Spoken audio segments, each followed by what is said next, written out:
தொழிலாளர்களோட உரிமைகளை நசுக்குதா கர்நாடகாவின் புதிய சட்டம்? தமிழ்நாடு உட்பட மற்ற மாநிலங்களுக்கும் தவறான முன்னுதாரணமா மாறப்போகுதுன்னு தொழிலாளர்கள் போர்க்கொடி தூக்குறது ஏன்? கர்நாடகா கடைகள் மற்றும் நிறுவனங்கள் திருத்த சட்டம் சொல்றது என்ன?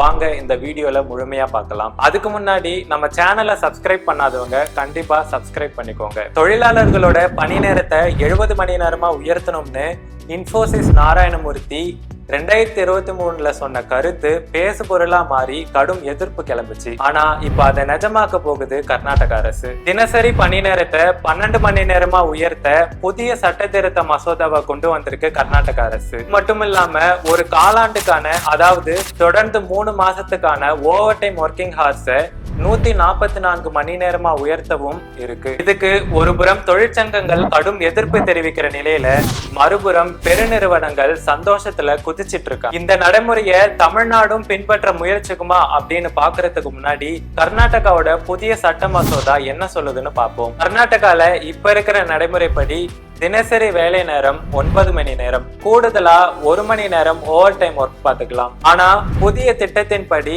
தினசரி வேலை நேரத்தை 9ல இருந்து 10 மணி நேரமாகவும் ஓவர் டைம் ஒர்க்கிங் ஹார்ஸை 2 மணி நேரம்னு மொத்தம் ஒரு நாளைக்கு 12 மணி நேரம் வரை வேலை பார்க்க அனுமதிக்கப்பட இருக்கு. இருந்தாலும் வாராந்திர 48 மணி நேர பணி உச்சவரம்பு மாறாதுன்னு சொல்லப்படுது. இருந்தாலும் சிலருக்கு 4 நாள் வேலை 2 நாள் லீவு கிடைக்க வாய்ப்பு இருக்கு, ஆனா இல்ல. அது ஏன்னா தொடர்ந்து 3 மாசம் ஒரு தொழிலாளர் அதிகபட்சமா 50 மணி நேரம் மட்டும்தான் ஓவர் டைம் ஒர்க் பார்க்கலாம்னு இப்ப இருக்கிற நடைமுறைய கிட்டத்தட்ட 3 மடங்கு உயர்த்தி 144 மணி நேரமா அதிகரிக்க இருக்கு கர்நாடக அரசு. இதனால தினசரி 12 மணி நேரம் வேலை அப்படிங்கிறது நிரந்தரம் ஆயிடுமோன்னு அஞ்சப்படுது. இந்த புது ரூல்ஸ் முதலீட்டுக்கான ஏத்த சூழலை உருவாக்கும்னு கர்நாடக அரசு சொல்லுது. ஆனா தொழிற்சங்கங்கள் இத மாடர்ன் ஸ்லேவரின்னு கண்டிக்கிறாங்க. ஐடி தொழிலாளர்கள்ல 55% பேரு உடல்நல பிரச்சனையால பாதிக்கப்பட்டு இருப்பதாகவும் 43% பேர் மன அழுத்தத்தால பாதிக்கப்பட்டு இருப்பதாகவும் தொழிற்சங்கங்கள் சுட்டிக்காட்டுறாங்க.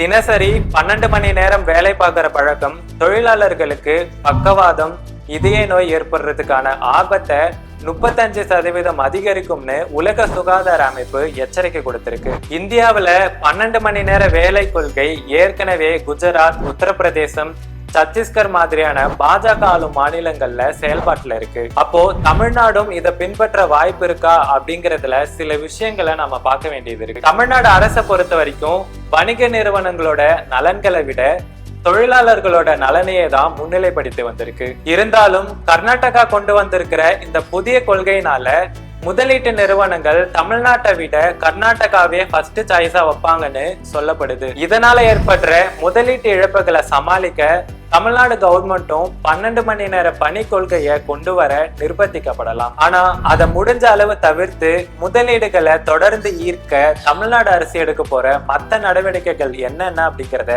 பொறுத்திருந்துதான் பார்க்கணும்.